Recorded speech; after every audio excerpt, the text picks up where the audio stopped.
My name is Alara Vance, and I believe that life, much like a garden, requires patient hands, a resilient spirit, and the courage to uproot what is toxic to allow for new growth. I am a landscape architect. I don't just design gardens. I try to understand the soul of a place, to listen to the whispers of the soil and the aspirations of the light, and then, with dirt under my fingernails and a blueprint in my mind, I help it become its most beautiful self.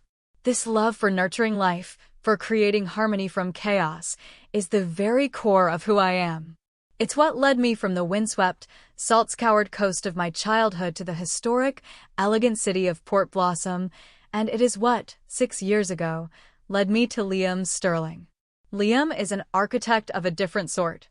Where I work with living, breathing things, he works with stone and wood, with the bones of old buildings.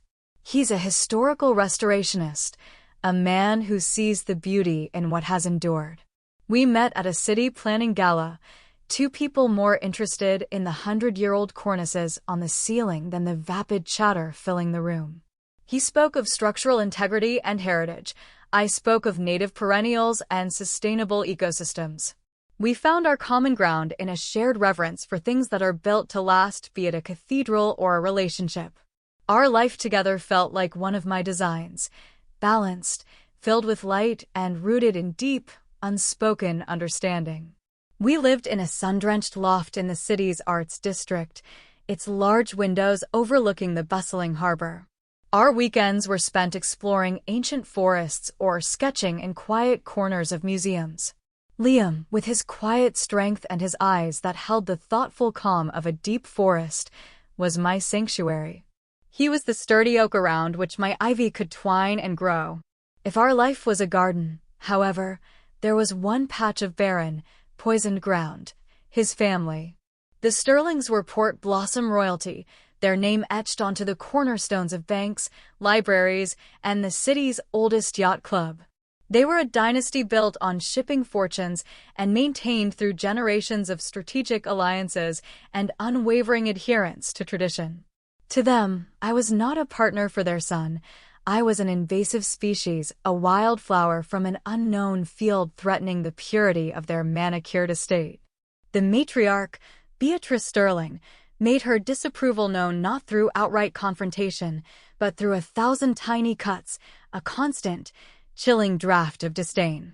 As I drove home from a consultation on a public park project, the late afternoon sun glinting off the water, my phone buzzed. The sky was a gentle wash of rose and lavender, a painter's dream, but the name on the screen, Beatrice, instantly clouded my inner landscape.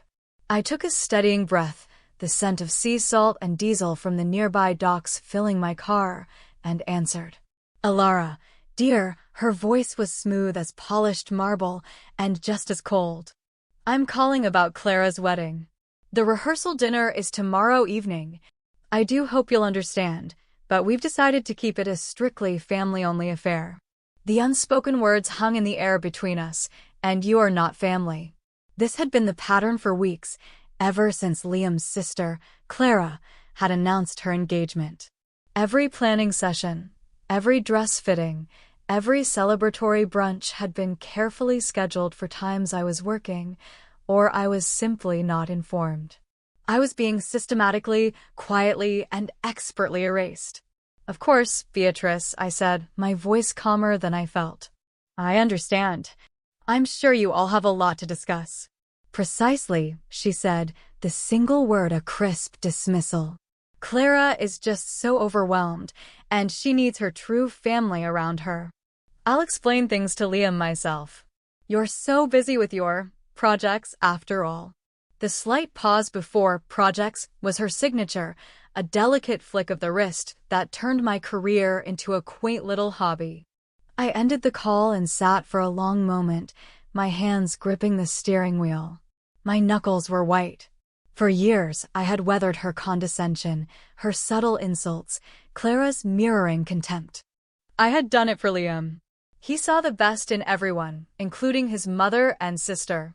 He'd gently defend me, then tell me with earnest optimism, they just need time, Alara. Once they truly know you, they'll love you as I do. But time wasn't a gentle stream wearing down a stone. It was a slow-acting acid, and I was feeling its corrosive effects on my spirit. When I arrived home, the scent of fresh bread and roasted garlic greeted me, Liam's way of creating a warm welcome. A heavy, cream-colored envelope sat on our reclaimed wood dining table. Clara's wedding invitation. It was ostentatious, featuring a professionally shot photo of her and her fiancé, a man from another family of Port Blossom monoliths. Tucked under the flap was a small note in Liam's familiar, angular script. My mother dropped this off. She sends her regards. I told her you were on site all day. Can't wait to have you all to myself tonight. All my love, Elle. I sighed, the warmth of his gesture warring with the chill of the reality it represented. He was always running interference, building a buffer between me and them, but a buffer is not a bridge. It's a fortification. Lately, though, my unease had sharpened into something more pointed, a specific and chilling suspicion. A few weeks ago, I'd been at a specialty horticultural nursery on the outskirts of the city, sourcing rare ferns for a client. I saw Beatrice there. She wasn't in the rose garden or near the ornamental trees. She was in a secluded section labeled medicinal and historical plants. Her gloved hand was hovering over a row of potted foxgloves, their elegant, bell-shaped flowers a beautiful, deadly purple. As a landscape architect, I knew them well. Digitalis purpurea, a source of powerful heart medication, but in the wrong hands, a poison. The image had stuck with me, a discordant note in the symphony of my thoughts. Now, holding this invitation, that image resurfaced with alarming clarity. A premonition, cold and sharp as a shard of glass, settled in my heart. Something was going to happen at that wedding. The next day, I drove to a nursery nestled in the green hills outside Port Blossom, a place of sprawling greenhouses and the earthy scent of damp soil. Its owner, Julian, was an old friend from university. He had a botanist's mind and a poet's soul, and his hands, like mine, were most comfortable when covered in dirt. Alara, he greeted me, wiping his hands on his canvas apron. His smile was as warm and genuine as the sun filtering through the glass panes above us. Come to steal more of my trade secrets? I managed a weak smile. We stood between rows of fragrant lavender and rosemary. I checked to make sure we were alone. Julian, I need to ask you a massive, and possibly very strange, favor.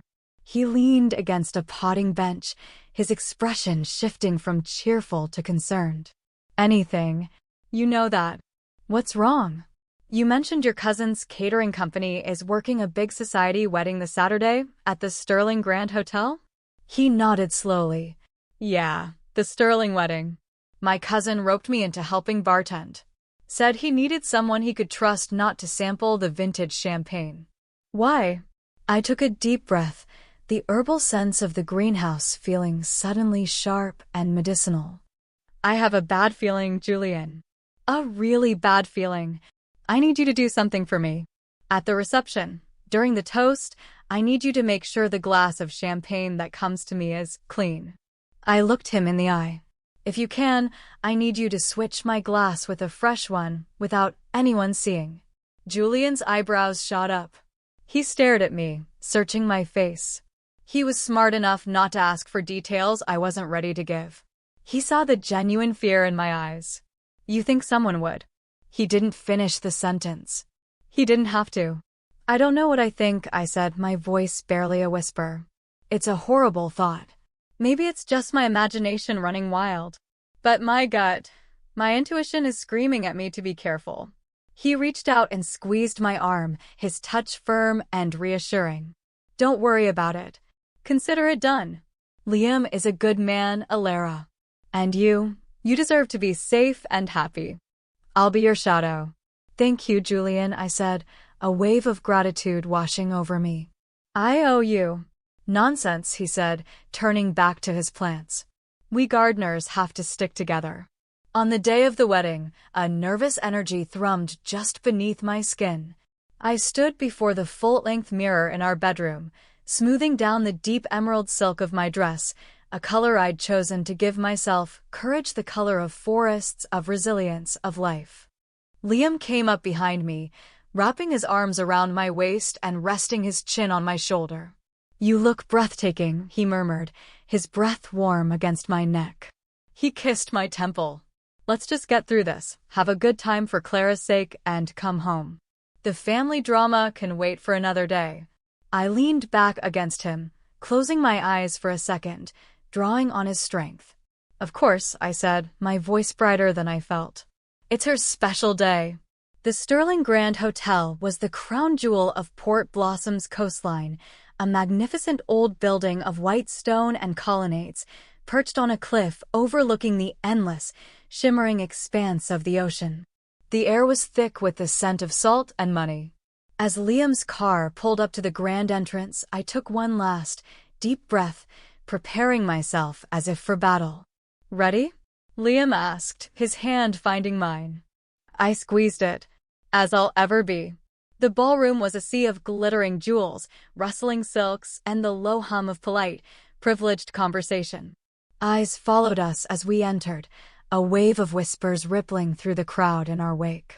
I lifted my chin, straightened my spine, and focused on the feel of Liam's hand in mine. At the reception table, a young woman with a clipboard and a practiced smile looked up. "Names, please." "Liam and Alara Sterling," Liam said. Her eyes scanned the list, a flicker of confusion crossing her face before she masked it. Yes. Here you are." She gestured towards a seating chart on a gilded easel.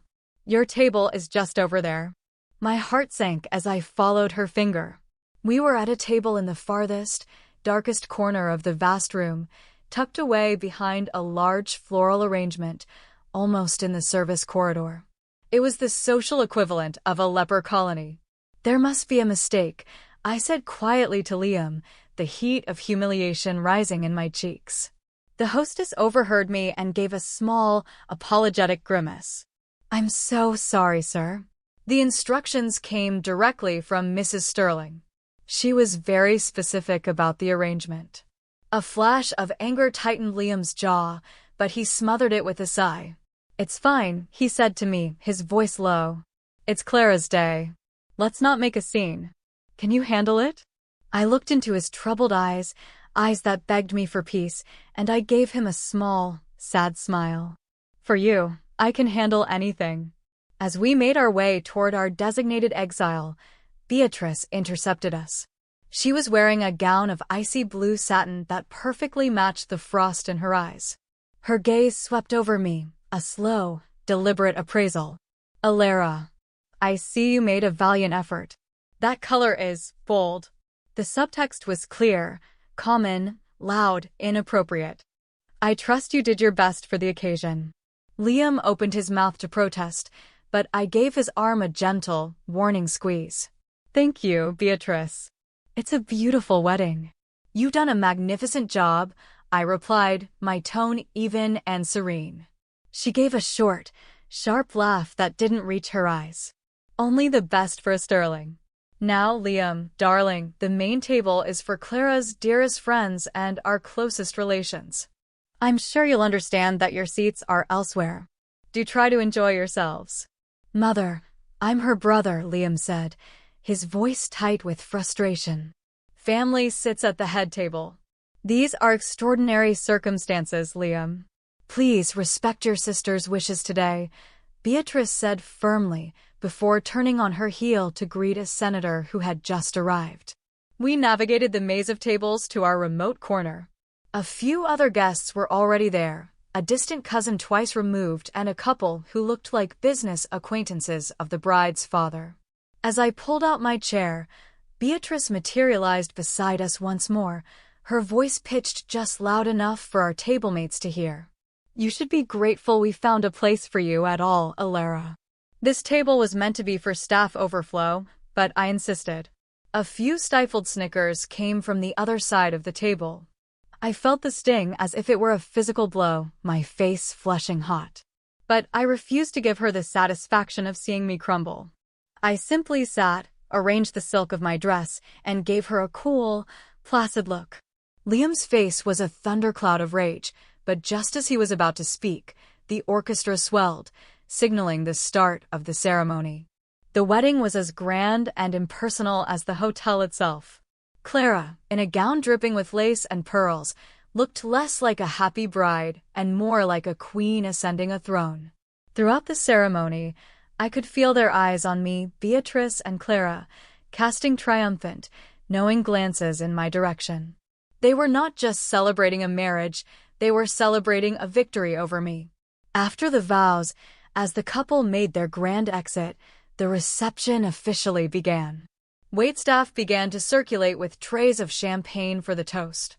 I scanned the room for Julian, but couldn't see him.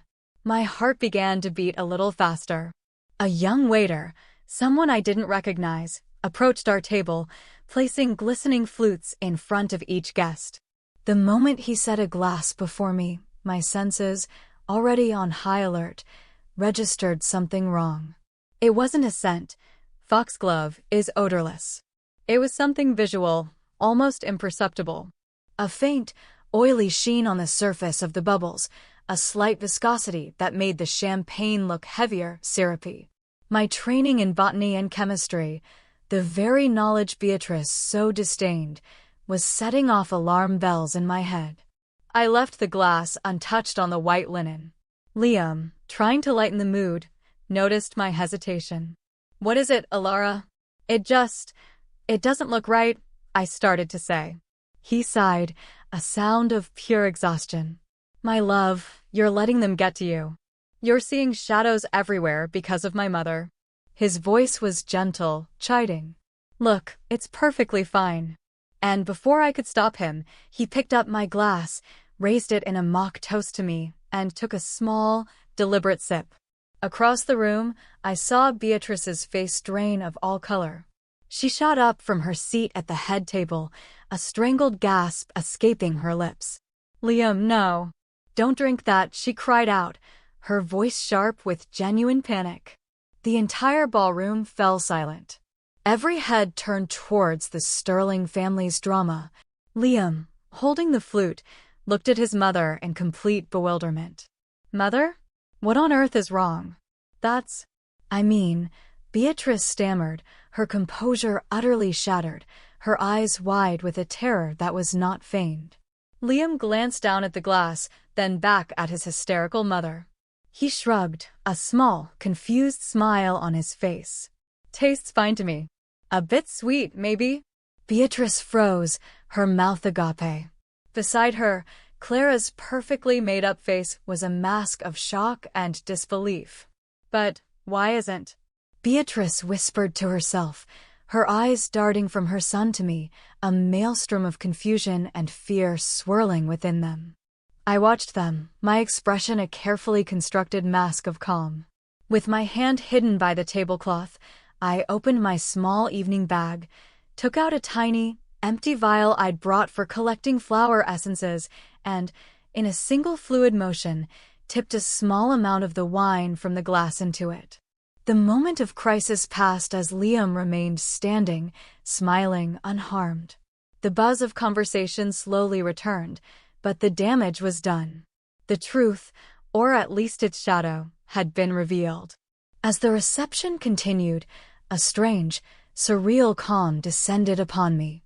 The storm had broken, in a way, just not the one they had planned. I watched Beatrice and Clara, who were now huddled together, casting frantic, panicked glances in my direction. Liam, blissfully unaware of the bullet he had dodged, was making polite conversation with the distant cousin, acting as if his mother's outburst was just another one of her dramatic episodes. I discreetly took my compact mirror from my bag. Under the guise of checking my makeup, I tilted it to get a better look at the vial. The liquid inside was indistinguishable from champagne, but I knew, with a certainty that chilled me to the bone, that it was poison. "What are you thinking about so deeply?" Liam's voice made me jump. He sat down beside me, his arm wrapping around my shoulder, pulling me close. "Don't let my mother's theatrics ruin the entire evening. She's always been prone to hysterics." I forced a smile, leaning into his warmth. "I'm all right. just a little tired from all the excitement. I know, he said, squeezing my hand.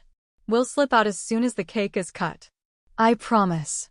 As the evening wore on and dessert was being served, Julian finally appeared at our table. Dressed in the crisp black and white uniform of the catering staff, he leaned in close, pretending to ask about our dessert choices. I did it, he murmured, his voice low and urgent. Just as you asked. I swapped your glass right before the toast procession began. I had a clean one ready on my tray. He paused, placing a slice of cake in front of me. Elara, before I did the switch, I saw Clara. She was lingering by this table. She leaned over, and I saw her drop something into your glass. I'm sure of it. My blood ran cold, but I felt a grim sense of validation. It wasn't just Beatrice. Did you see what it was? He shook his head slightly. No, it was too fast. A little dropper bottle from her purse. Be careful, Elara. Thank you, Julian, I whispered, my gratitude immense. You may have just saved my life. He gave me a single, serious nod and moved on, a silent guardian angel in a waiter's uniform. When it was finally time to leave, Beatrice and Clara were nowhere to be seen. They seemed to have vanished, avoiding any possibility of a farewell. In the grand lobby, as we waited for the valet, Liam wanted to go find them, but I placed a hand on his arm. Not tonight, Liam, I said, my voice gentle but firm. We all need some space. We can talk to them tomorrow. Back in the quiet sanctuary of our loft, Liam collapsed onto the sofa. Well, that was an ordeal. Aside from my mother's bizarre outburst, I hope you weren't too miserable. I sat beside him, the weight of the evening, of the vial in my purse, settling heavily upon me. Liam, I said, my voice serious. We need to talk about that champagne. He chuckled, running a hand through his hair. That? I have no idea what got into her. But see? Nothing happened. It was all in her head. And yours, I think. No, I said softly, meeting his gaze. It wasn't. I'm taking it to be tested tomorrow. I have a friend at the university's botany lab. I think there was something in that glass, Liam. Something meant for me. His smile faded, replaced by a deep frown. Elara, don't be ridiculous. My mother, she can be cruel, I know that. But to poison you? That's monstrous. I can't believe that. It's not a belief, Liam. It's a suspicion based on things I've seen. Things I know, I said, my voice quiet but unyielding. And tomorrow, we'll have the proof. The next morning, I was at the university lab before the city had fully woken up. My friend, Dr. Anya Sharma, a brilliant toxicologist, met me there. Her usual bright demeanor vanished when she saw the look on my face. Elara, you look like you've seen a ghost. What's going on? I handed her the small vial. Anya, I need you to run a full analysis on this. Not for alcohol content. For toxins. Specifically, I'm looking for cardiac glycosides. Something like digitalis. Her professional curiosity piqued. She took the vial without another word. I'll put a rush on it. 3 hours later, my phone rang. It was Anya. You need to come back to the lab. Now. I found her staring at a chromatogram on her computer screen, her face pale. You were right, she said, her voice grim. It's not champagne. It's a concentrated tincture of digitalis purpurea. Foxglove. A significant dose, Elara. Not enough to be instantly fatal for most people, but more than enough to induce severe cardiac arrhythmia, nausea, confusion. In someone with a sensitive system, or if you had drunk the whole glass, it could have been lethal. I gripped the edge of the lab bench, my legs suddenly weak. The printout of the results felt like a death sentence in my hands. It was real. It wasn't paranoia. It was attempted murder. You have to go to the police, Anya said, her voice filled with alarm. I shook my head, my mind racing. Not yet. First, I have to talk to Liam. That evening, I laid the lab report on our dining table like a funeral shroud. When Liam came home, he saw it, saw my face, and he knew. He didn't even have to ask. I explained everything. It was a tincture of foxglove, Liam. A poison. The same plant I saw your mother looking at in the nursery weeks ago. He sank into a chair, his face ashen. The denial was gone, replaced by a horrified understanding. No, she wouldn't. She couldn't. I knew something was wrong, I confessed, my voice trembling slightly for the first time. Her hostility felt different lately, more desperate. That's why I asked Julian to switch the glasses. It was a wild, desperate precaution, but my intuition. Liam looked up at me, his eyes filled with a terrifying mix of emotions, disbelief, fury at his mother, and a dawning, horrified respect for me. But I drank it. Why am I fine? The dose was likely calibrated for my body weight, I explained, my voice clinical, a defense against the emotional tidal wave threatening to engulf me. You're bigger, and you only had a small sip. It wasn't enough to trigger a severe reaction in you.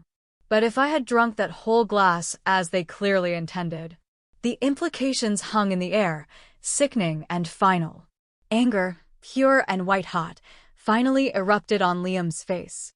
He slammed his fist on the table, making the lab report jump. Why? Why would she do this? And Clara. Julian saw Clara. She was in on it.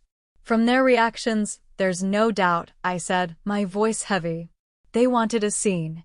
They wanted me humiliated, sick, maybe worse, right in the middle of that ballroom. Liam shot to his feet, pacing the room like a caged animal. I'm going over there right now. I'm going to confront them. This isn't just their usual snobbery, Alara. This is a crime. He was shaking with a rage I had never seen in him before. Wait, I said, my voice steadying him. We go together. We go with the evidence. And we don't go tonight while we're angry. We go tomorrow morning. First thing. We give them no time to prepare their lies. He stopped pacing and stared at me, his anger giving way to a, "How are you so calm? They tried to kill you." For a long time, I said, looking out the window at the distant, glittering lights of the harbor, all I wanted was to be accepted by them. I bent myself into knots trying to be worthy of the Sterling name. After last night, I realized how foolish that was.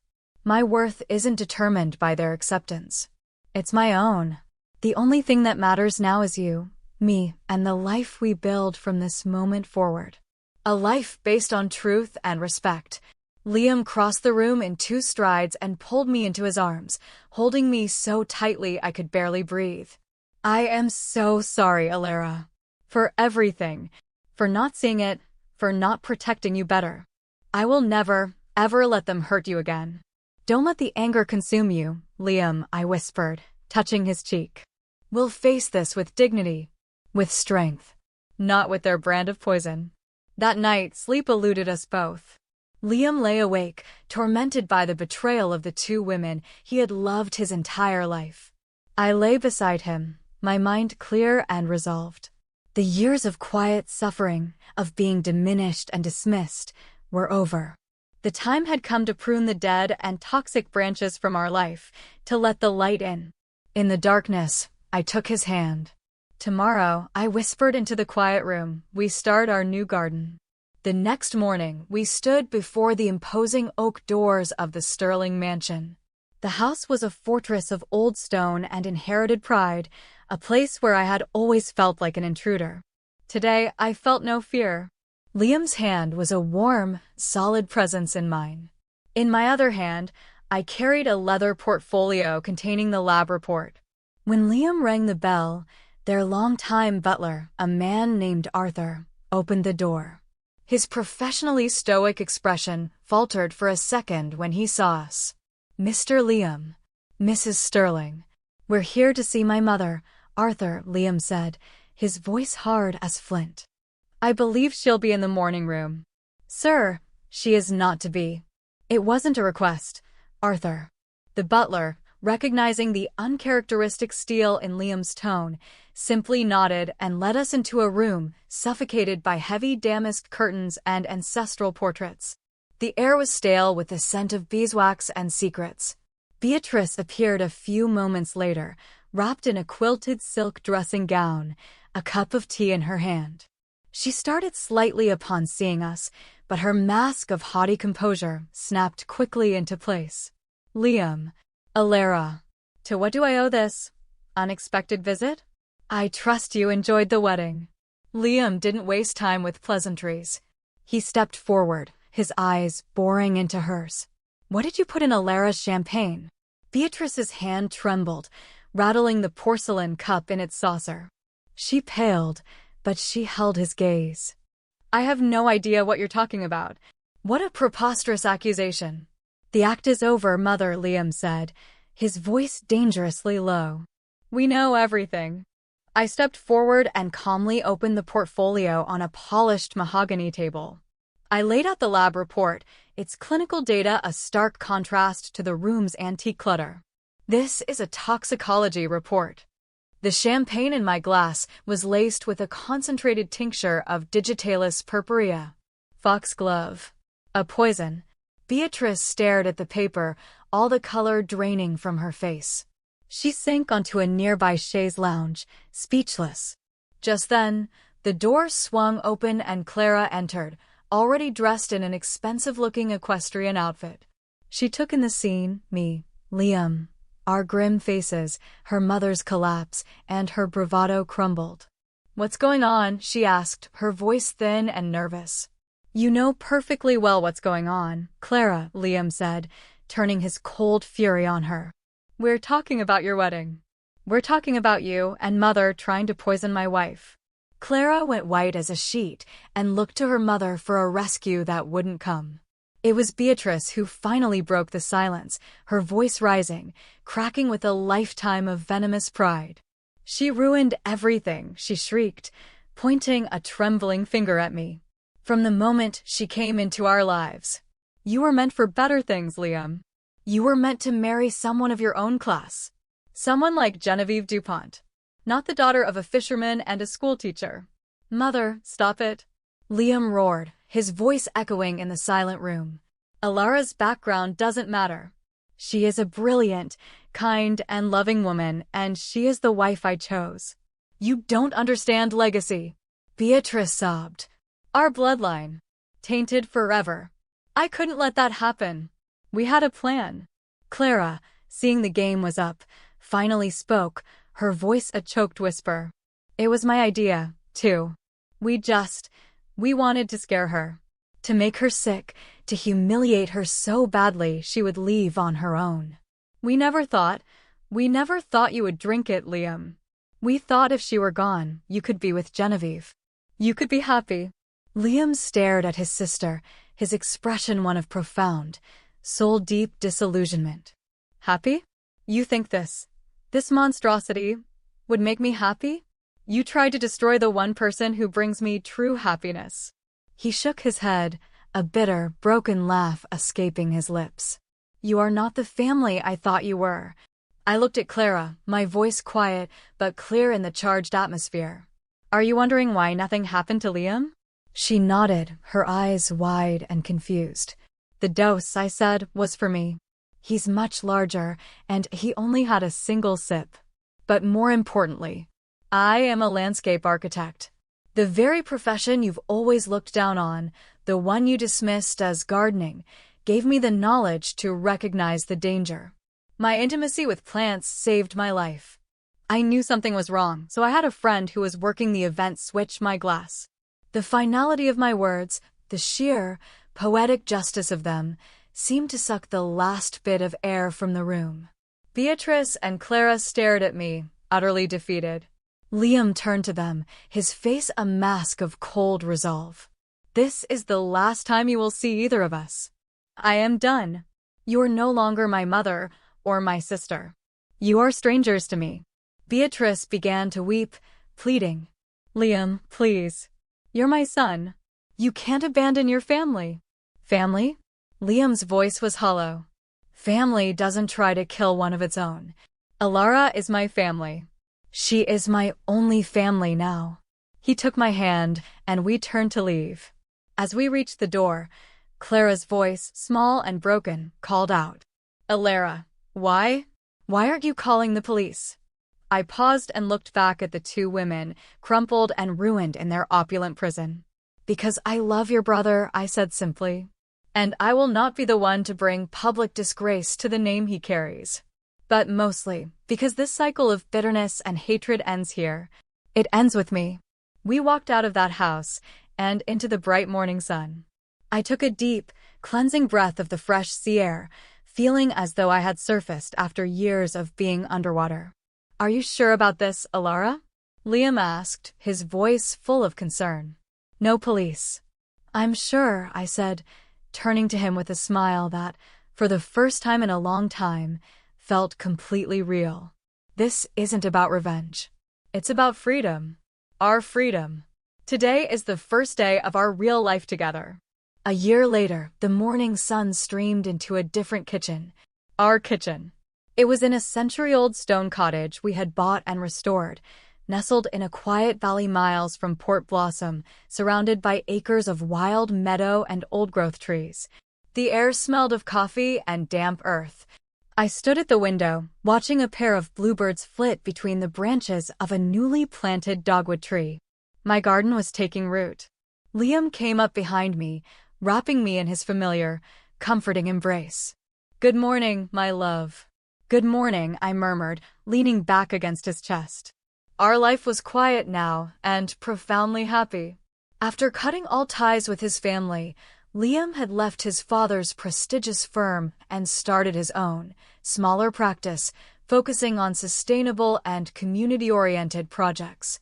I continued my work, but my true passion project was the land around us, which I was slowly transforming into a sanctuary of native plants and winding stone paths. The schism with the Sterlings had been a silent, brutal earthquake, but on the cleared ground, something new and beautiful was growing. Our bond, tested by fire, was now forged in something stronger than steel. "Any plans today?" Liam asked, pouring himself a cup of coffee. "Just a doctor's appointment this afternoon," I said, a slow, joyful smile spreading across my face. He turned, and his eyes fell to my still flat stomach, a look of awe and reverence on his face. He came over and placed a gentle hand there. A new life, our new life, was just beginning to stir within me. We were 3 months pregnant. His joy when I told him had been a sight to behold, a pure, unadulterated happiness that had washed away the last shadows of the past. The Sterling name had not fared so well. The story, though never officially reported, had trickled through the city's elite circles in hushed, garbled whispers. Clara's fiancé, horrified by the rumors, had broken the engagement. She and Beatrice had become social pariahs, ghosts haunting their own gilded cage. Liam picked up the mail from the counter. Among the bills and magazines was a familiar cream-colored envelope with Beatrice's spidery handwriting. She wrote every week. He never opened them. "Another one," he sighed, tossing it onto a pile with its predecessors. "Maybe one day," I said softly. "When we're old and gray, and it's just a story we tell. But not today." He nodded, his hand finding mine. That evening, as we sat by the fire, planning the nursery, the phone rang. It was an emergency room doctor from Port Blossom General. Beatrice had suffered a severe stroke. She was in critical condition. After Liam hung up, he sat in silence for a long time, his face a complex mask of emotions. "I don't know what to do," he said finally, looking to me. I went to him and took his hands in mine. "Whatever you decide, I'm with you. You can go. You can stay. There is no right or wrong answer, only your answer. I will support you." He looked at our intertwined hands, then at the fire, and finally at me. "Let's go," he said, his voice quiet but resolved. Not to forgive. Not to reconcile. Just to bear witness. To close the chapter. At the hospital, the woman in the bed was a frail, shrunken version of the formidable matriarch we had known. A year of isolation and bitterness had aged her a decade. When she saw us, tears streamed silently down her slack face. Her speech was slurred, but her words were clear. "Not asking for forgiveness," she whispered, her gaze fixed on Liam. Just wanted to see you. Liam's expression was unreadable, a mixture of pity, old grief, and the ghost of love. I stepped forward and spoke, my voice gentle. The past is the past, Beatrice. We've let it go. Trust will take longer. A faint, sad smile touched her lips. Be happy, she managed. On the long, quiet drive home through the dark countryside, I laid my head on Liam's shoulder.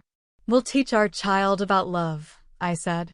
We'll teach them that a person's worth comes from the beauty they create in the world, not the name they inherit. Liam reached over and placed his hand over mine on my belly.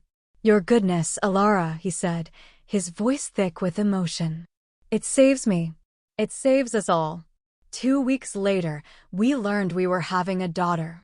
We decided to name her Aurora, for the dawn and for the new light that was finally, irrevocably, breaking over our lives. The chain of malice had been broken. We were planting a new garden, and it would be filled with nothing but sunshine.